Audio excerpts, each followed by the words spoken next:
அனைவருக்கும் என் அன்பான வணக்கம். எனக்கு முன்னால் திரு பொன்ராஜ் அவர்கள் ஏறக்குறைய எல்லா திட்டங்களையும் உங்களுக்கு சொல்லிட்டார். ஐயா குகநாதன் ஐயா அவர்களும் ஒரு கட்சி பேச்சாளர் மாதிரி பேசிட்டாங்க.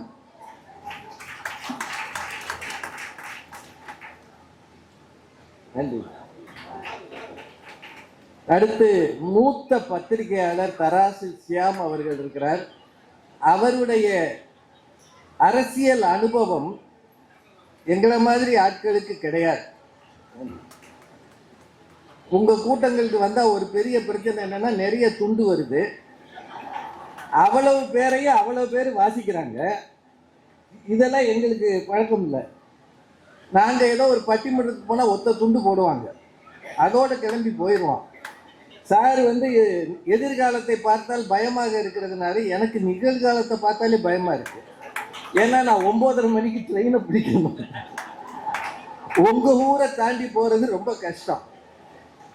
தமிழக முதல்வர் மாண்புமிகு மு.க. ஸ்டாலின் ஐயா அவர்களுக்கு பிறந்த நாள் வாழ்த்து சொல்லுகிற இந்த வாழ்த்து அரங்கத்துக்கு என்னை அழைத்த மாண்புமிகு அமைச்சர் சேகர் பாபு அவர்களுக்கு என்னோட நன்றியை தெரிவித்துக் கொள்கிறேன். அவருக்காக தான் நான் வந்தேன். நான் அரசியல்வாதி இல்லை.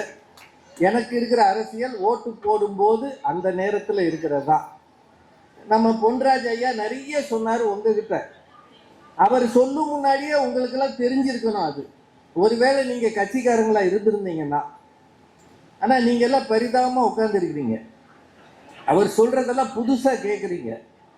ஏன்னா நீங்கள் யாரும் கட்சி பத்திரிகைகள் வாங்கி படிக்கிறது இல்லை. இங்கே இந்த கூட்டத்தில் யாராவது வாங்கி படிக்கிறீங்களா? ஒன்றும் கிடையாது.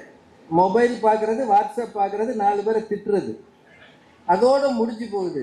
அரசியல் உங்களுக்கு கூட்டம் கூட்டுவது, அவ்வளவுதான். ஆனால் இதுவரைக்கும் 4 வருஷங்களில் நீங்கள் கொண்டாடின பிறந்த நாளைக்கும் இந்த பிறந்த நாளைக்கும் ஒரு வித்தியாசம் இருக்கு. அடுத்த ஆண்டும் இதே உற்சாகத்தோடு நீங்கள் பிறந்த நாள் கொண்டாடணும்னா இனி இருக்கிற 2 மாசத்துல நீங்க உருப்படியா வேலை செய்யணும். சரியா?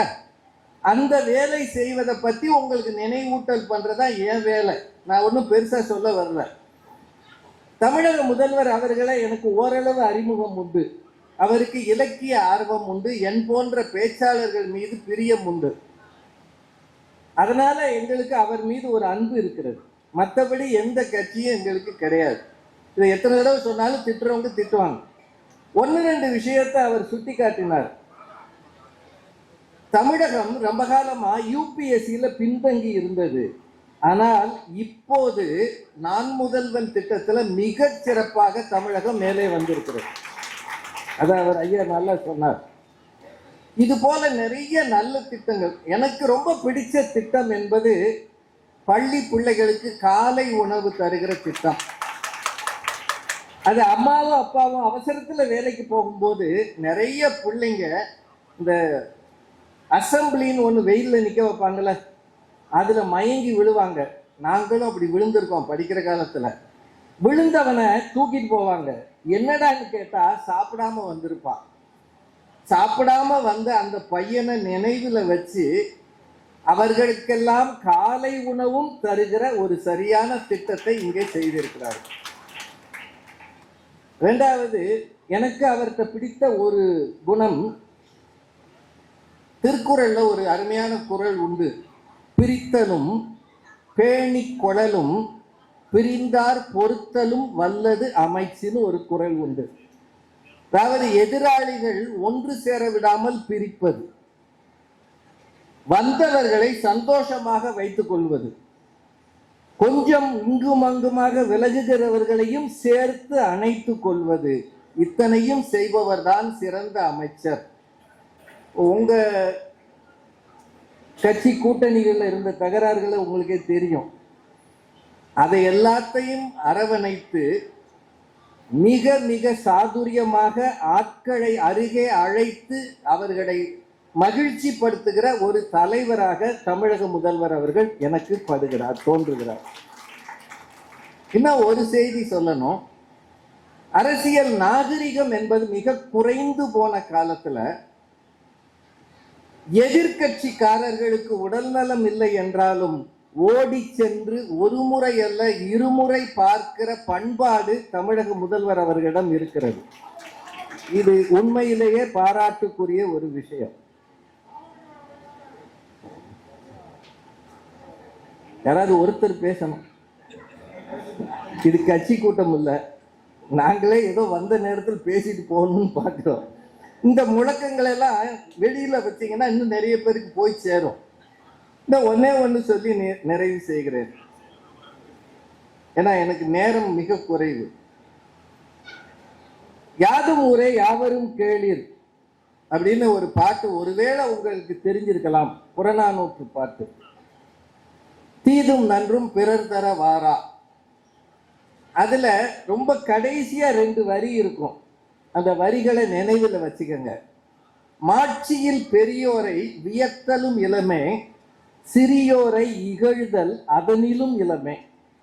ரொம்ப பெரியவங்களை பார்த்து புகழ்வதும் இல்லை, இவெல்லாம் சின்ன பையன்னு அவனை கேவலமா தள்ளுவதும் இல்லை அப்படின்னு புறநானூறு 2000 வருஷம் முன்னாடி சொல்லியிருக்கிறது. அரசியல்ல இவர் சாதாரணமானவர், அவர்தான் பலமானவர்னு பிரித்து பார்க்காதீர்கள். உங்களுக்கு எதிராக இருக்கிற ஒவ்வொருவருமே பலமானவர்கள் தான்.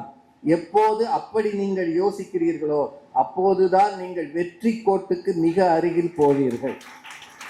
எப்போது மேடை போட்டு பாராட்டுவது புகழ்வது மட்டுமே கையில வச்சிருந்தோம்னா நாம தவறு செய்கிறோம் என்ற அர்த்தம். இனி இருக்கிற நாட்கள் ஓடிவிடும். அந்த நேரத்துல நீங்க எவ்வளவு உற்சாகமாக இருக்கிறீர்களோ, இந்த கூட்டத்திலேயே 10-20 பேர் தான் விடாம கை தட்டுறீங்க. நான் கவனிச்சுக்கிட்டே தான் இருக்கிறேன். அவர் என்னென்னவோ திட்டமெல்லாம் சொன்னார், மீதி பேர்லாம் இப்படியே உட்கார்ந்து இருக்கிறாங்க. ஒரு மிகப்பெரிய ஒரு போராட்ட களத்தில் இருக்கிறீர்கள் என்ற உணர்வை எப்போது நீங்கள் உணர்கிறீர்களோ, 1967 எலெக்ஷன் எனக்கு தெரியும். 2 கட்சிக்காரங்க தான் வெறும் சிங்கிள் டீயை வச்சுக்கிட்டு வேலை செய்வாங்கன்னு அப்ப சொல்லுவாங்க. ஒன்று திமுக, 2வது கம்யூனிஸ்டுகள். அந்த உற்சாகம் இன்றைக்கு இருக்கிறதா என்று உங்களை நீங்களே பரிசோதித்துக் கொள்ளுங்கள். வட்ட செயலாளர் பார்க்கிற மாதிரி வந்து உட்கார்றது, மந்திரி வந்தா பார்க்கிற மாதிரி வந்து உட்கார்றது, அப்படி இருந்தீங்கன்னா கஷ்டம்.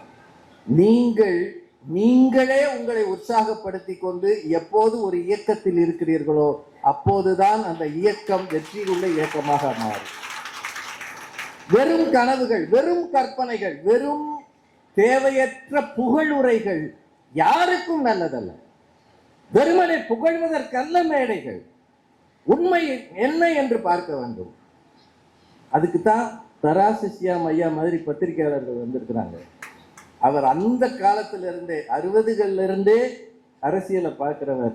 அவரெல்லாம் இந்த மேடைக்கு வந்திருக்கிறார்ன்றது உண்மையிலேயே நான் முதல் முறை அவரை சந்திக்கிறேன். எனக்கு ரொம்ப மகிழ்ச்சி, ரொம்ப சந்தோஷம். இத்தனை பெரியவர்கள் வந்து சொல்கிற நல்ல செய்திகளை எடுத்துட்டு போங்க. முதலாம் அருகில் இருப்பவர்களோடு பேசுவது குறைந்து இருக்கிறது. நீங்கள் நினைக்கிற நல்ல செய்திகளை உங்கள் பக்கத்தில் இருப்பவர்களோடு பேசுங்க. ஒரு காலத்துல பெருந்தலைவர் காமராஜர் இருந்தபோது அந்த பேரியக்கம் ஏன் அவ்வளவு வளர்ந்தது என்றால், கிராமங்கள்ல போய் இரவு நேரத்துல கயிற்றுக்கட்டுல போட்டு அவர் உட்கார்ந்து கொள்வார். கயிற்றுக்கட்டில் உட்கார்ந்து அந்த கிராமத்து பெரியவர்களை அழைத்து பேசுவார். அந்த ஊர்ல இருந்த கூழோ கஞ்சியோ குடிச்சிட்டு அங்கேயே தூங்குவார். அப்படி மக்களை தேடி போகிறவர்கள். அறிஞர் அண்ணா சொல்வார், நீ மக்களிடத்தில் போ, அவர்களிடத்தில் இருந்து தொடங்கு, அவர்களிடம் இருப்பதிலிருந்து தொடங்கு. என்ன இருக்கோ அங்கிருந்து வா மேல. எப்போது நீங்கள் மக்களை தேடி போய் அவர்கள் தேவைகளை சந்திக்க பார்க்கிறீர்களோ அப்போதுதான் ஒரு இயக்கத்தின் அடையாளமாக இருப்பீர்கள். எப்போது மக்களிடம் போய் நான் அதிகாரத்தில் இருக்கிறேன் என்று சொல்கிறீர்களோ அப்போது அந்த இயக்கத்துக்கு முரணானவர்களாக இருக்கிறீர்கள். நீதி காலம் மிக குறைவு. அடுத்த ஆண்டும் இதே உற்சாகத்தோடு தமிழக முதல்வர் மு.க. ஸ்டாலின் ஐயா அவர்களின் பிறந்த நாளை கொண்டாடுவதற்கான பெரும் பொறுப்பு உங்கள் கையில் இருக்கிறது. எப்படி செய்ய போகிறீர்கள் என்பதை ஒவ்வொருவரும் யோசியுங்கள். மக்கள் மிகவும் நேசிக்கிற முதல்வர் அவர்களுக்கு என்னுடைய பிறந்தநாள் வாழ்த்துக்களை இந்த மேடையின் வாயிலாக சொல்லி, எனக்கு இந்த மேடையில் வாய்ப்பு தந்த அத்தனை பேருக்கும் நன்றி சொல்லி வணங்கி விடைபெறுகிறேன். நன்றி.